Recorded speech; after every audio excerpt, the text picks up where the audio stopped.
ఈ ఎన్నికల్లో TDP Janasena BJP కూటమి అభ్యర్థులను గెలిపించాలని బాపట్ల నియోజకవర్గ టీడీపీ అభ్యర్థి వేగ్నేశ నరేంద్ర వర్మ బీజేపీ నేత అన్నం సతీష్ ప్రభాకర్లు విజ్ఞప్తి చేశారు.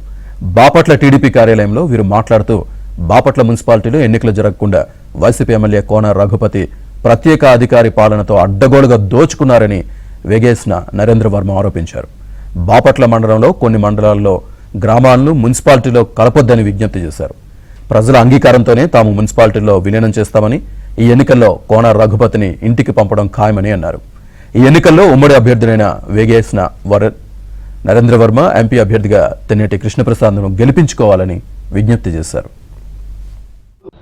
చుట్టుపక్కల ప్రాంతాలను కలిపి ఇంకా పెద్దగా చేయాలి అంటే ముందు ఉన్న మున్సిపాలిటీలో నీళ్లు కానివ్వండి, రెండో చెరువు కానివ్వండి, దోమల గడపలు కానివ్వండి, ఇవన్నీ లేకుండా ఫర్దర్ స్టెప్ తీసుకోవాలి. కానీ అది కూడా లోకల్గా ఎవరైతే ఊళ్ళలో ఉండే నాయకులు ఉంటారో వాళ్ళ అప్రూవ్స్ తీసుకుని పాజిటివ్గా స్పందించి మాత్రమే ఆ పల్లెటూళ్ళు మన పట్టణంలో కలపాలి. కానీ ఇలా ఏకపక్ష నిర్ణయం తెలుగుదేశం పార్టీ తీసుకోదు అని ఈ సందర్భంగా తెలియజేస్తాను.